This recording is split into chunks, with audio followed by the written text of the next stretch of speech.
In this video, I'll be discussing how to graph linear absolute value and systems of equations. To graph a linear inequality is very similar to graph a linear equation, except that you will be shading in addition to it. So if you look at this equation, the slope and your y-intercept does not change. You're used to seeing the y equals mx plus b. So the slope in this case, your m, is 1 because there is no number, so your constant or your coefficient is 1. And then b is represented by -3. So to graph this, you would go down 3, and then your slope is 1, so you go up 1 over 1. Now, where it changes is the inequality. So this is a less than sign. So there is a dotted line because it does not include the graph. It does not include the graph. If there was a line underneath this inequality, then it would be a solid line.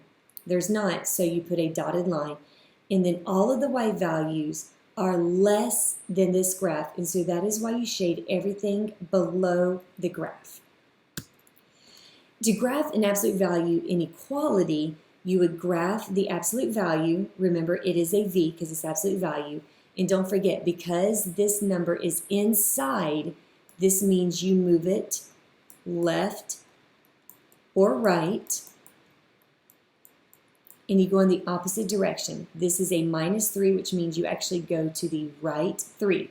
Now again, there is no line underneath the inequality. It's greater than that. It does not include the graph. It's all the values that are greater than that graph. So once you graph it, it should be a dotted line, and you're looking for all the values that are greater than this graph. So that's why you shade above. And what shading means is any coordinate point that is inside of this shaded region should make this statement true. So if I was to take this coordinate point, which is the point 3, 2, and if I was to actually plug in that coordinate point, I would get 2 on the left-hand side. On the right-hand side, 3 minus 3 gives me 0, and the absolute value of 0 is 0. Is 2 greater than 0? Yes, it is. And that's exactly why the coordinate point is inside the shaded region, is because it does make this statement true. Any coordinate point inside this region is going to make this statement true. If I was to take a coordinate point on the outside, like 1, 0, if I was to plug in 1 and 0, I would get 0 is greater than 1 minus 3 is -2. The absolute value of -2 is 2. Is 0 greater than 2? No. And that is why it is not a part of the shaded region, is because it does not make that statement true. So we're looking for all the coordinate points that could make this statement true for this graph. So to graph this coordinate point, remember the inside moves left and right,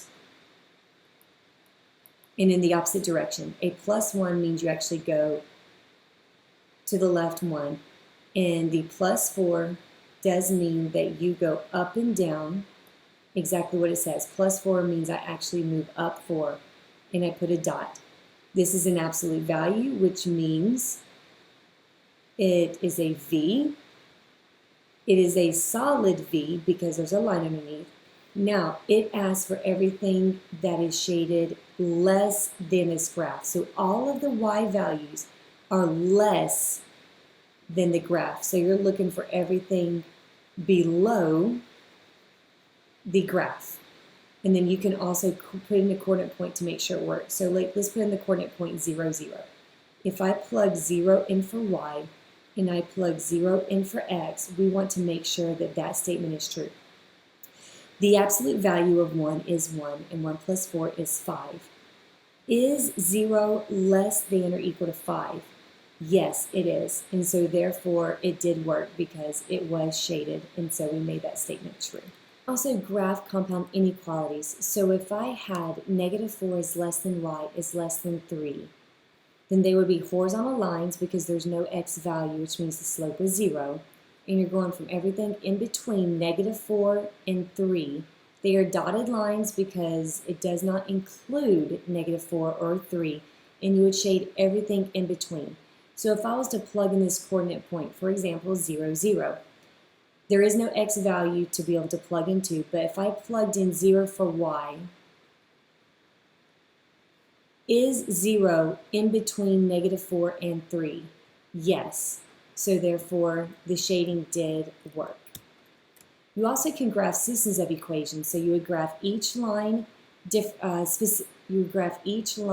independently. So in this case, the slope is 1. So you would go down 2, and the slope is 1. So you go up 1 over 1, up 1 over 1, up 1 over 1, up 1 over 1. It does not include that graph because there's no line underneath, which is why it's a dotted line. And all of the y values are shaded above this line, which is why all the blue is shaded above. And then if you were to graph y is less than or equal to -2x plus 5, remember this is your slope, this is why your y-intercept. So you would go up 5, and then your slope is -2, which means you need to make it a fraction.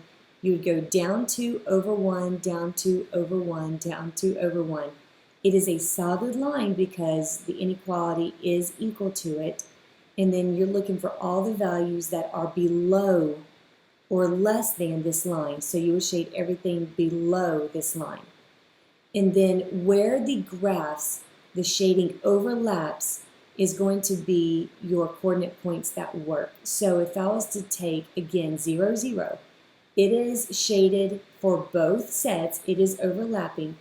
And what that means is if I plug in the coordinate point 0, 0 into this equation or inequality, I would get 0 is less than 0 minus 2. So I get 0 is less than -2, which is a true statement.